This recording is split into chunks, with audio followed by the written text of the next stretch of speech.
উন্নত চিকিৎসার জন্য বিএনপির চেয়ারপারসন খালেদা জিয়াকে লন্ডন নেওয়ার তারিখ আবারও পেছানো হয়েছে। এয়ার অ্যাম্বুলেন্স আসতে দেরি হওয়া এবং খালেদা জিয়ার শারীরিক অবস্থা দুই কারণেই সাবেক এই প্রধানমন্ত্রীর লন্ডন যাত্রা তৃতীয়বারের মতো পেছানো হয়েছে।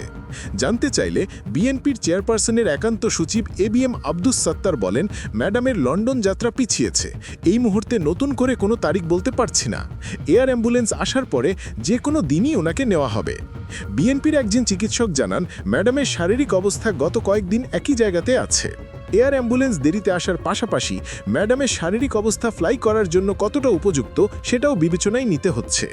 বিএনপির একটি সূত্রে জানা গেছে, খালেদা জিয়াকে উন্নত চিকিৎসার জন্য লন্ডনের নিতে কাতারের ব্যবস্থাপনায় নতুন করে যে এয়ার অ্যাম্বুলেন্স, সেটি 6 ডিসেম্বর ঢাকায় অবতরণের কথা থাকলেও পরে সময়সূচিও পুনর্নির্ধারণ করে 9 ডিসেম্বর করা হয়েছে।